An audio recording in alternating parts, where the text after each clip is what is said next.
Луѓето трчаат по знаење, во умот, сака да дознае како, мисли дека е некоја техника, дека што повеќе стихови знаеш, па цитира Стар Завет, Нов Завет. Му велиш, ама чекај, кој ти дал право да подучуваш? Духот мене ми рече. Духот не ти дава право да подучуваш. Духот те исчистува и Духот ти дава љубов, односно му дава сила на твојот внатрешен човек. И ти кога ќе примиш Дух, првото нешто што ќе научиш е да молчиш во присуство на Семокниот Бог. Нема да зборуваш во присуство на Семокниот Татко. Нема да цитираш стихови стариот, новиот завет. Нема да земаш збор без да те праша некој, доаѓаш, кажуваш, подучуваш. Луѓето ги сметаш за твои ученици. Ти се истакнуваш, ти трчаш пред Духот. Духот ти дава, те учи да молчиш, да не зборуваш, те учи на покорност, на понизност, те учи како да го слушнеш вистински Божиот глас и тој да зборува низ тебе. Тогаш ти нема да пренесуваш човечки знаења, нема да цитираш стари, нови завети, стихови, да извлекуваш брзо поуки, да пренесуваш туги знаења што си ги слушнал од некого на интернет, си ги прочитал.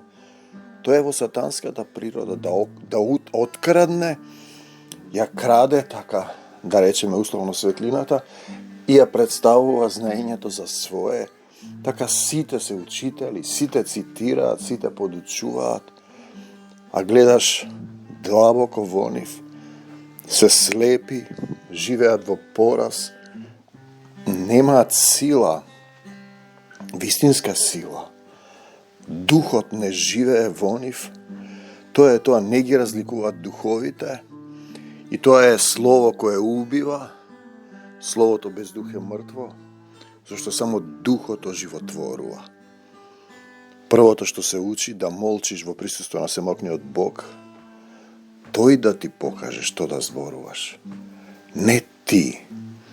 Така да луѓе кои неќат да сведочат, сакаат да бидат учители, нема никакво сведоштво, нема слово на своето сведоштво. Треба да го раскажеш твојот живот, да видиме дека вистински Исус те променил. Да видат сите луѓе, поголема група на луѓе, не само локално. И јас му велам да не пишува поуки, да сведочи кратки сведоштва. Кратки сведоштва што направил Исус, да видиме дали вистински си ти променет, дали се срамиш од Исус, дали имаш сила јавно да ги изнесеш својата грешна природа, каков си бил и каков си сега, или сакаш директно од ученик, не си станал ни ученик, за да бидеш учител мораш да бидеш ученик, да слушаш. Учењето не е така бргу, например, одиш 8 години во основна школа, или одиш во градинка, па во основна школа, па 4 години на средно, па уште 4 години на факултет, па магистратура 2 години, па докторат 4 години. Видете, не се учи тоа така бргу. Има примери, кога од Савле стануваш Павле, но тоа не може секој да го издржи.